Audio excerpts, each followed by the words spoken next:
Next story చూద్దాం. AP CM Chandrababu జిల్లాలో జరుగుతున్నటువంటి అభివృద్ధిపై పనులపై ఫోకస్ పెంచారు. అసలు జిల్లాలో ఏం జరుగుతుంది, అభివృద్ధి పనులు ఎలా సాగుతున్నాయి అంటూ రెండో రోజు కలెక్టర్ల సమావేశంలో చర్చించారు సీఎం చంద్రబాబు.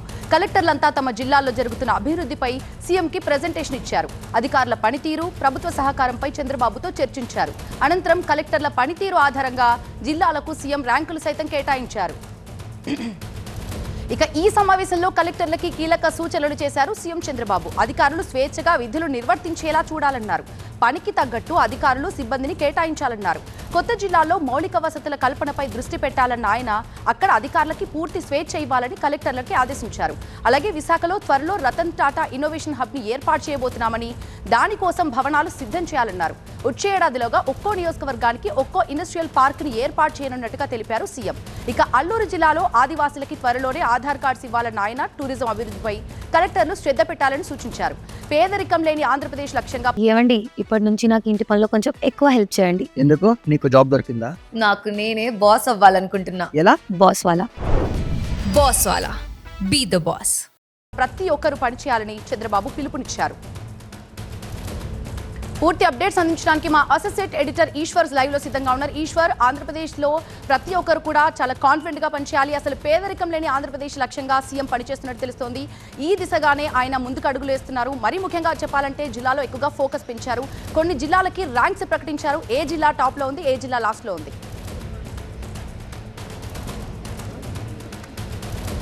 జిల్లాలకు ఇచ్చిన ర్యాంక్స్ ఇంకా పూర్తిగా అనౌన్స్ చేయాల్సి ఉంది. ప్రస్తుతం అయితే ఇచ్చిన దాని ప్రకారం ఇప్పటి వరకు రివ్యూ చేసిన జిల్లాల ప్రకారం విశాఖ మొత్తానికి అగ్రస్థానంలో ఉంది. విశాఖ రాష్ట్రంలోనే అంటే అనేక అంశాలను ఇందులో పరిగణలోకి తీసుకున్నారు. ఒకటి, తలసరి ఆదాయాన్ని ప్రధానంగా లెక్కిస్తారు. తలసరి ఆదాయంతో పాటు అక్కడున్న అగ్రికల్చర్ కావచ్చు, లేకపోతే హార్టికల్చర్ కావచ్చు, అలాగే ఇండస్ట్రియల్ జోన్ కావచ్చు, సర్వీస్ సెక్టర్, వీటన్నిటిలో ఉన్న వాటిని ఆధారంగా చేసుకుని ఆ ర్యాంకింగ్స్ ఇస్తున్న నేపథ్యం కనిపిస్తోంది. వీటిలో విశాఖలో ఎక్కువ తలసరి ఆదాయం రాష్ట్రంలో అన్ని ప్రాంతాల కంటే ఎక్కువ ఉంది. వాస్తవానికి రాష్ట్ర సగటు కంటే విశాఖకు సంబంధించిన తలసరి ఆదాయం ఎక్కువగా ఉంది. ఈ నేపథ్యంలోనే విశాఖకి మొదటి స్థానాన్ని కేటాయిస్తూ ఆయన ఆ విశాఖకు సంబంధించిన అధికారులను ప్రశంసించే ప్రయత్నం చేశారు. అదే సమయంలో విశాఖతో పాటు అల్లూరు జిల్లాతో పాటు అనకాపల్లి జిల్లా కూడా విశాఖ తర్వాత ఆ స్థానంలో తలసరి ఆదాయం ఉన్నాయి. అలాగే శ్రీకాకుళం ప్రస్తుతానికి అన్ని రాష్ట్రంలో అన్ని ప్రాంతాల్లో కల్లా వెనకబడి ఉంది. తలసరి ఆదాయంలో చాలా తక్కువ వస్తున్న జిల్లాగా శ్రీకాకుళం నమోదైంది. సో శ్రీకాకుళం పైన ప్రత్యేకమైన దృష్టి సారించాలని ఆయన చెప్పడం జరిగింది. అలాగే శ్రీకాకుళం జిల్లా కలెక్టర్ కూడా అక్కడ ఎఫెక్టివ్ రిసోర్సెస్ తక్కువగా ఉన్నాయి.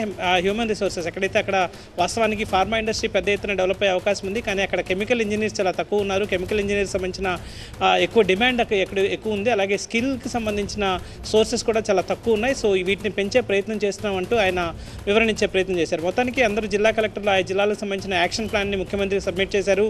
ఆ యాక్షన్ ప్లాన్ని చూస్తున్న ముఖ్యమంత్రి వాళ్ళకి ఆ ప్రాంతాల్లో తలసరి ఆదాయాన్ని పెంచడమే లక్ష్యంగా ముందుకెళ్లాలన్నట్టుగా చెప్పే ప్రయత్నాన్ని చాలా గట్టిగా చెప్తున్నారు. అదే సమయంలో టూరిజం పైన కూడా ప్రత్యేకమైన ఫోకస్ ఆయన పెట్టిన నేపథ్యం కనిపిస్తోంది. ఈరోజు టూరిజం పైన గతంలో తాను 30 సంవత్సరాల క్రితమే టూరిజం మీద దృష్టి పెట్టాలని అప్పట్లోనే చెప్పాను, కానీ కమ్యూనిస్టులకి అది చాలా ఆలస్యంగా అర్థమైంది. నిన్న తెలంగాణ శాసనసభలో అక్కడ సిపిఐ శాసనసభ్యుడు కోనంనేని సాంబశివరావు మాట్లాడుతూ అప్పుడు గతంలో చంద్రబాబు 30 ఏళ్ల క్రితమే టూరిజానికి సంబంధించిన ప్రతిపాదన చేశారు. టూరిజాన్ని డెవలప్మెంట్ చేస్తేనే భవిష్యత్తు ఉంటుందని చెప్పారు అన్నట్టుగా ఆయన చెప్పిన వ్యాఖ్యలను ఉటంకిస్తూ తాను 30 ఏళ్ల క్రితం చేసిన వ్యాఖ్యల్ని కమ్యూనిస్టులు ఆలస్యంగానే అర్థం చేసుకున్నారు. ఇప్పటికైనా వాటి మీద దృష్టి పెట్టే ప్రయత్నాన్ని మీరు కూడా చేయాలి, కానీ తాను భవిష్యత్తుని ఎక్స్పెక్ట్ చేసి యాంటిసిపేట్ చేసి చెప్పే వాటిని ముందుకు తీసుకెళ్లే ప్రయత్నం చేయాలంటూ కలెక్టర్లకి ఆయన అదొక ఉదాహరణగా చెప్పిన నేపథ్యం కనిపిస్తుంది. మొత్తానికి మరొకవైపు రాష్ట్రంలో కొత్త జిల్లాలు ఏర్పడిన తర్వాత జిల్లాలో మౌలిక వసతులు అయితే లేవు. ఏదైతే కొత్త జిల్లాలు ఏర్పడ్డాయో అక్కడ కలెక్టర్ కార్యాలయాలు కావచ్చు, చాలా వాటికి ఇంకా అద్దె భవనాలు నడుస్తున్నాయి. వాటికి సంబంధించిన మౌలిక సదుపాయాలు లేవు.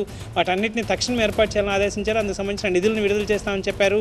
అలాగే అక్కడ పనిచేసే వాళ్ళకి ఫ్రీడమ్ కావచ్చు, లేకపోతే అక్కడ మినిమం సర్వీస్ సెక్టర్ విస్తరించడానికి అవసరమైన ఏర్పాట్లు కావచ్చు, అన్నింటినీ యుద్ధ ప్రాతిపదికన చేయాలని ఆయన చెప్పారు. అదే సమయంలో రాయలసీమకు సంబంధించి అలాగే ఉత్తరాంధ్రకు సంబంధించి అక్కడ ఉన్న ప్రత్యేకమైన వనరులు ఏవైతే ఉన్నాయో వాటిని మార్కెట్ చేసే విధానం కావచ్చు, వాటిని ముందు తీసుకెళ్లే విధానం పైన ముఖ్యమంత్రి ఫోకస్ చేస్తూ ఆ కలెక్టర్లందరికీ డిక్టేట్ చేస్తున్న పరిస్థితి కనిపిస్తుంది.